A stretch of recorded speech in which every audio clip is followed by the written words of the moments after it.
Good day, I'm Ana Salgamidia, and I'm here to present our research paper entitled Probing the Depths, Assessing the Efficacy of the Two-Tier Deception-Driven Security Model. Allow me to present, to share our presentation.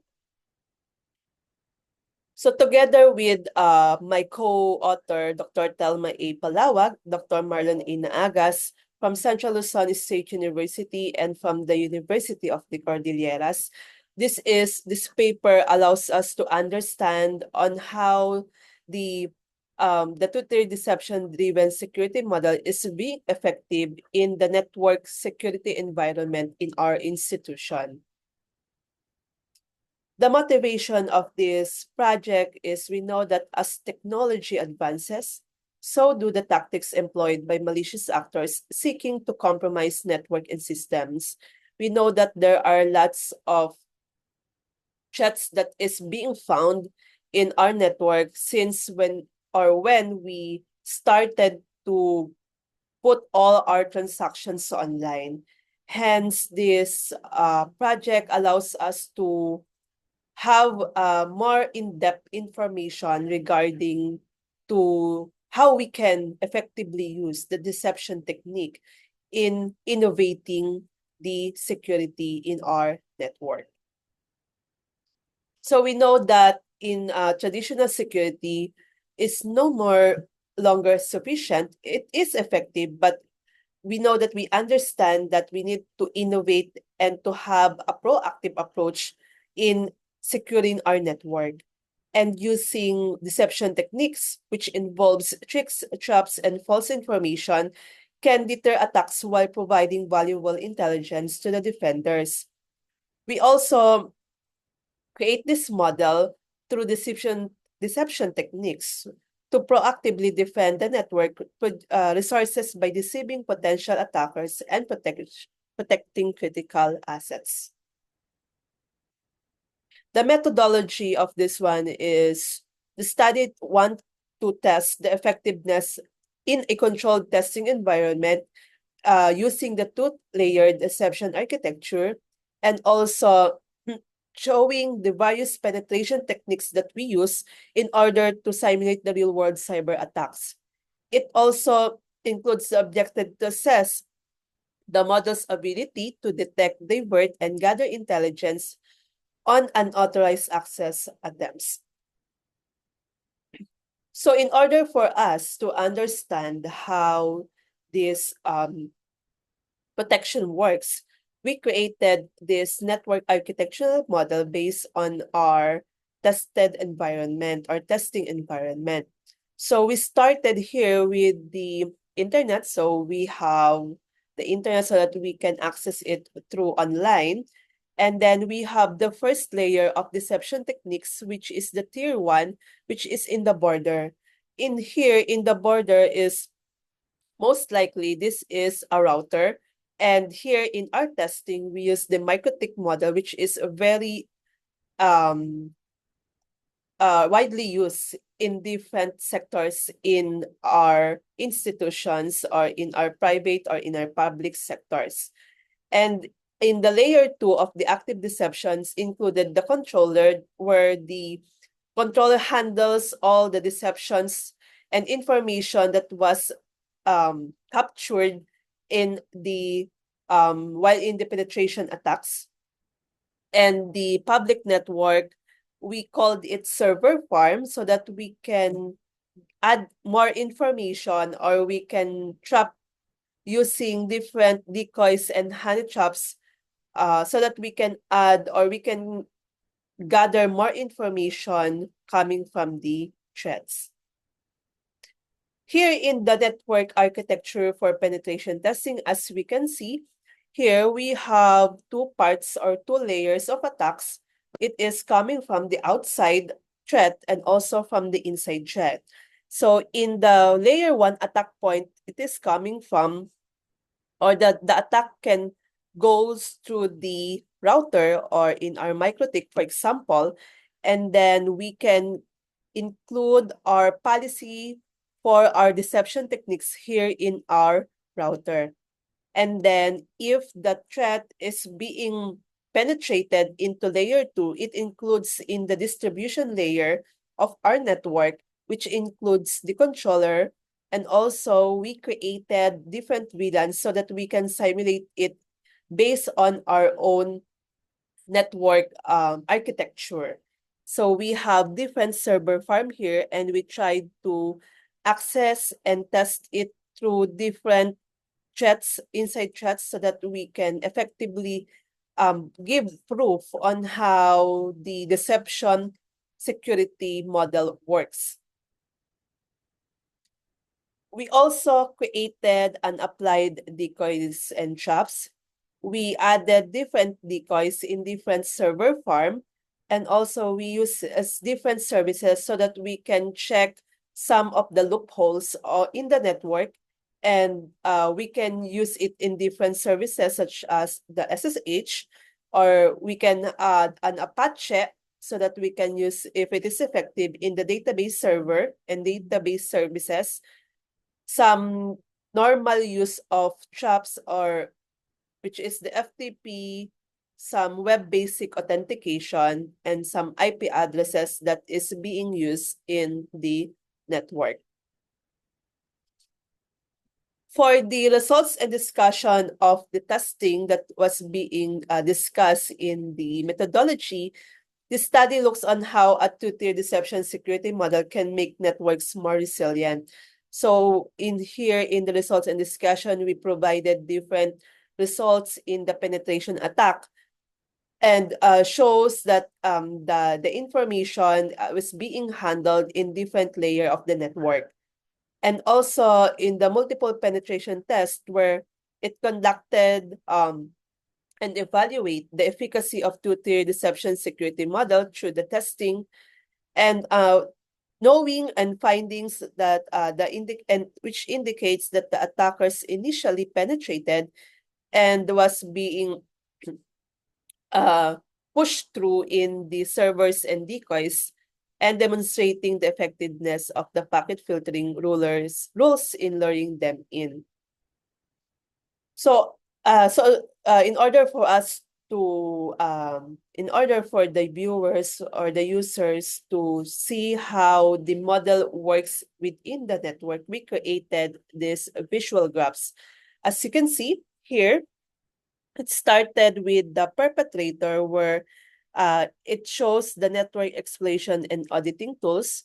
So there are lots of tools that the perpetrator can use, like network mapping, like Nmap. You can use different tools as part of the reconnaissance phase of attacking or attacks. And then when the tools or when the perpetrator tried to attack, the first policy from the router or from the tier 1 will intercept the initial attacks through the chain criterion. So the chain criterion prevents direct access to legitimate servers. So if there is a certain criteria that is not being validated, it automatically push all the payloads in the unlegitimate server or the fake server. And then the decoys will divert the unauthorized payload and capture the unauthorized payload information. And it can records all the MAC IP protocol and ports, whatever that you added on the policy that you created or that we created in the layer 1. And in the layer 2 of the deception controller, it shows that when there's a penetration testings involved, through those profiles attacker information, we can adjust the strategies that we have in the network, and also observes the action. So how the attack works, what is the perpetrator do in our network. So it gives more visualization on how these attackers works in the network.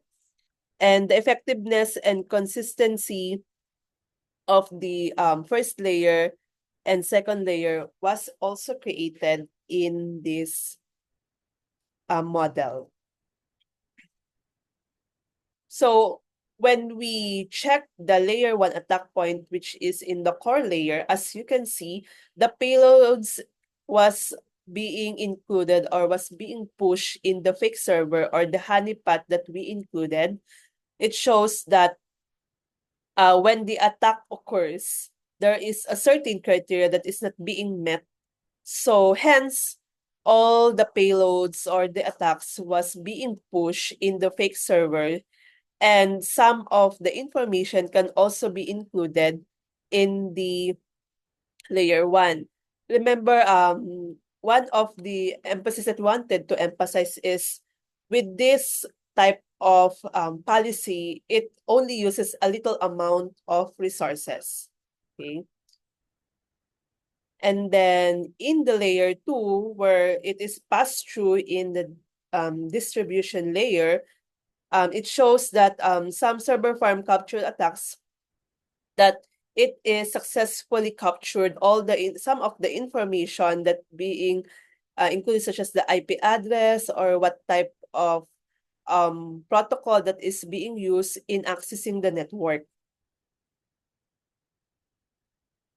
The same with the intrusion detection attempt that is being included in the layer 2.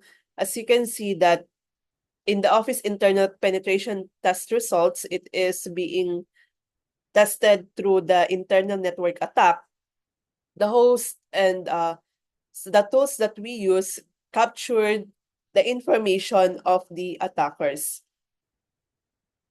And some of the information from the Wireshark and controller captured attacks, it shows that it is successfully captured the information that the attackers did in the network, such as like this one for the captured attacks in the controller. So we can see the type of protocol that they use or the command that they use on accessing the network. Hence, we can, based on this information, we can also mitigate or readjust our network based on these captured attacks. And with the CBSS impact assessment of preemptive attacks, which includes the or provides a overall summary of this controlled environment, reach a severity of score of 6.4. That is important to understand that it is continuously maintained and defends against attacks, not only focusing on filtering and blocking attacks, but also identifying, assessing, and mitigating risk. Hence, with this, we can see that the full-scale attack can have a severe problems, or can have a problem in the network that needs to assess and mitigate as soon as possible. So with this, this quantifiable method for evaluating the severity of vulnerabilities is evident in the result of the two-tier deception-driven security model. As you can see, the temporal, we use different